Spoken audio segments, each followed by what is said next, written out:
calm down, cause he just wanna learn something, so I teach him something. I am the one that teach. Call me 10 wins and 20. Big Ocean. You are Hey, what's up, bud? a moron. I'm a what? A moron. Okay, thanks, man. Oh, yeah, no problem. And Thanks that's for the compliment, yeah. because being called a moron by an idiot is a compliment. So are you calling me an idiot? I would never do that. Well, so being called a moron by an idiot is a compliment. Well, Did you? It's good to get Can I complimented. ask you a question? Did you see my sign here? I did, yes. What did my sign say here? Something about facts. Yeah. Does free speech require facts? No. Okay. So why are you calling me a moron? Am I not allowed to? Oh, what do you know? The phone.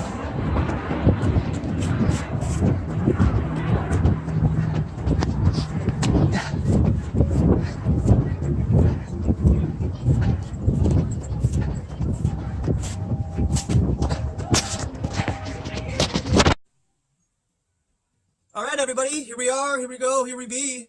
Joshua here from Authentic Intent. Well, that was a doozy, huh? I'm glad that you were able to sit through the day. It was about 2 hours worth of the whole day, and I probably sat there for, I don't know, probably about 5 hours or 6 hours. Lois ended up showing up about halfway through the day, and then, as you see, everything that transpired. So, a couple of things, initially, like, I know that people are feeling like I should have chased him down before he was even able to attempt to throw my phone in the lake. But something just held me back, I guess. I just had this feeling of a parent watching their child do something where you're just like, okay, I just got to let this play out and just allow them to get it out of their system and do whatever it is that they need to do to get it out of their system. And he threw my phone in the water, and it's just, I couldn't believe it. The lady who I was talking to, who Lois and I were talking to, I was like, I'm really sorry, but Lois doesn't have a phone. I obviously don't have a phone. Can you just please call the police? I'm really sorry to have to get you involved. So that's when I started walking towards the lake with this, like, Terminator 800, Arnold Schwarzenegger, Jason Voorhees determination, just like a real determined walk, And I still had my lab coat on, and I had the 3D glasses on and the scrubs. And as he was walking back from the beach, I grabbed him by his shirt and I just lifted him up. Not lifted him per se, but I just took him down to the ground. As he was backing up, I kicked his leg out from under him so that he could be put down on the ground. And I said, dude, you're being detained. What is wrong with you? You just threw my phone in the lake. And he's like, oh, let go of me. And I'm like, dude, you're being detained. And so this black gentleman comes up and he's like, my man, like, just calm down. Like, just let him go. And I'm like, he's being detained until the police get here. And he's like, this was like this calm voice. He just kept saying, he's not going anywhere. And all I could think was like, he could have done anything he wanted to me at that time, or to Lois, or to anybody else around us, and caused physical harm if I was to let him go. But I had to let him go before the police showed up, because then that would have been a different situation altogether. So I got up, I let him go, started walking back to the table where Lois was, and obviously keeping an eye on him. And he's kind of in the fetal position. It was in between that tree and the lamppost that you see in the back of the video. That's where everything transpired. And he's in the fetal position, and he's crying out loud enough for everybody at the beach to hear. How could you put your hands on an old man? You're going to hit an old man. You're going to beat up an old man. He's just like this, playing the victim. And I just was in awe of how he had the audacity to feel like he could be the victim. So then you're an agent provocateur to come to my table and try to antagonize me and egg me on enough where I would do something physical to the point where, yeah, then he could probably play the victim. But clearly you and nobody else has watched 1 minute of my videos to know that you grabbing my phone and throwing it in the lake is not enough to get me to become physically violent. Because you're a child. I don't hit children.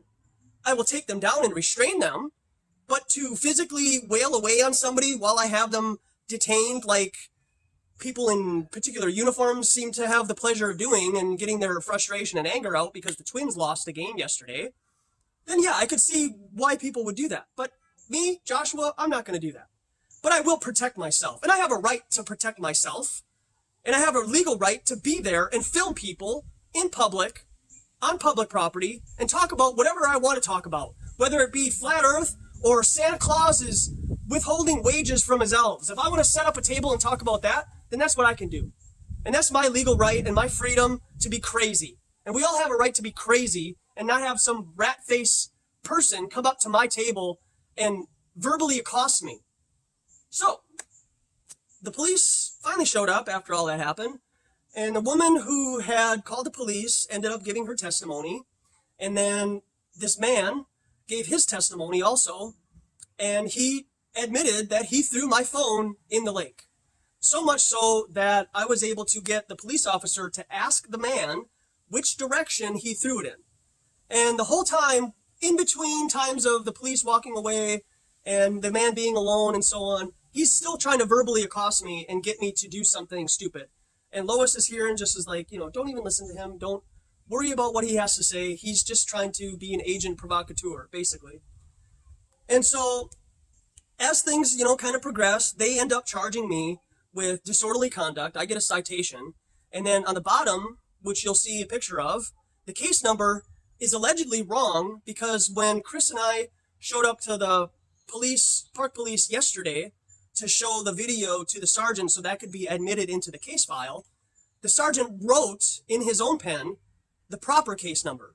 So the police officer, Archer, didn't even write and put down the proper case number for whatever reason. I don't know what that means. So you can roll with that however you want. But I get charged with something and he doesn't get charged with destroying my property. So allegedly now, what you can do is just grab somebody's phone and then throw it on the ground, break it, and then you don't get charged for it, right? So you can walk away and everything's fine. He pointed where my phone was in the water, and I said to the police officer, "Can you try to call it and see maybe if it's still on?" Because it was a waterproof phone, but it was submerged for probably 20 or 30 minutes. And that, I guess, only means that it's waterproof in the shower or if you drop it in your bathtub for a second and you pull it out right away, but not being submerged. So it did actually ring the first time, hoping that it was still going to be available to, be still okay. And I go out, I start walking in the direction that the man pointed, right? Assuming that this is the direction that it is, that he's not lying, right?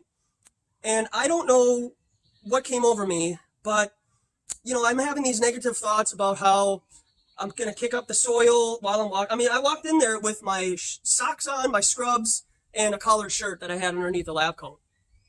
Just walked in there. I mean, yeah, the water was really cold, but I had to find my phone. I could not leave it overnight. This is at 8:30 at night, so the sun is just traveling further away, and there's just a little bit of light. And within 5 minutes, I am not kidding you, I look to my left and there's the reflection of my phone screen facing up at me. And I said, I can't believe it. I found it. And I reached down, I grabbed it, and I said, Lois, I found it. Because she's in the water trying to help me. We got other people at the beach trying to help me find my phone. And within 5 minutes, I found it. About 25 feet from the shoreline. So thankfully, this old man throws like a 10-year-old child. Because if it was me, if the roles were reversed, I used to be a catcher in baseball. You would have never found this phone. You would have had to get scuba gear on, and you would have been like, hey, Sprint, can you ping my phone? I mean, I don't even know where it's at, right? So I walk back, and I show the police officer that I found it. We try to turn it on, and it, obviously isn't turning on. And it's like, he damaged my property, so, what's going to happen?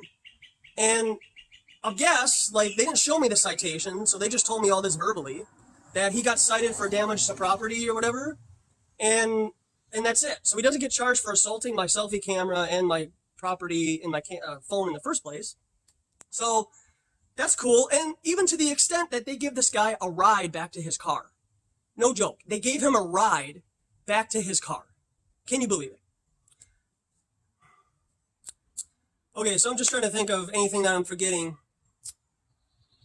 So yes, I'm going to press charges to the maximum fullest extent, even if that means whatever Minnesota isn't going to do to help me prosecute this person for damaging my phone and the restitution that should be included in getting the funds back for all this and pain and suffering. I mean, give me a break, dude. Like, now other flat earthers have to worry about talking about flat earth and being physically accosted and verbally accosted now.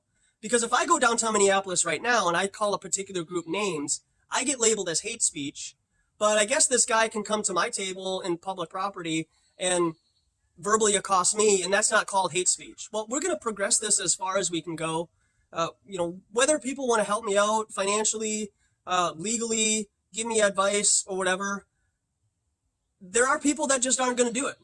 There's people that have been in past movements for blacks and homosexuals and all these other movements where people now have the right to do things that they weren't able to do before. And those are people on the front lines. And I see people out in the community who are particularly YouTube content creators who are told that they're on the front lines, and I have yet to ever see them do face-to-face activism out in public. Intentionally going out, setting up a table, and presenting and teaching this information to the public. And I think that we need to move from these social platforms and start getting in the face of the public and saying, this is it. We are not taking this anymore. I am tired of these lies. I am tired of having our youth get manipulated by propaganda like this Iran war and everything, that we need to start to stand up for ourselves. And there may be a time in the future where everyone is just going to get what they want. So either the remnant of truth is going to be taken away, or the truth will go someplace else, and the people who want to just believe all the lies will be eradicated. I don't know what that looks like, but these are things that, have come to my mind, where people just accept things for the way that they are so they can go and watch these Twins games and their Netflix and continue to go to their slave job, which they say that they hate, but then they continue to go do it and they don't change anything. But then there's this continual cycle. So I can't thank you, everybody, enough for all your support and just offering your comments about what you would and what you wouldn't do in these situations, because then it just gives me kind of a barometer of how I conduct myself. I feel like defending yourself is an option, and whatever that looks like to you, I think that you should roll with it. And they want to make us an example. They want to make us look crazy, okay? Or at least me. I can only account for me, I guess. They want to make me look like I am super short-tempered, and whatever somebody does to me, I'm just going to get up and I'm going to rage and call them zombies and globetards and everything like that. If that's what people want to do on their platform, that's fine. And they want to antagonize people. That's just not what I feel comfortable doing. I don't feel like it's productive to share flat earth with somebody, but then they don't accept it, and then you call them names. That's just not really how I feel is productive, because then that's when the question gets to the point of, well, why does flat earth matter? Because if it hasn't changed how you live your life and interact with people, then why do I want to be a part of that? Why do I want to be a part of that thought life?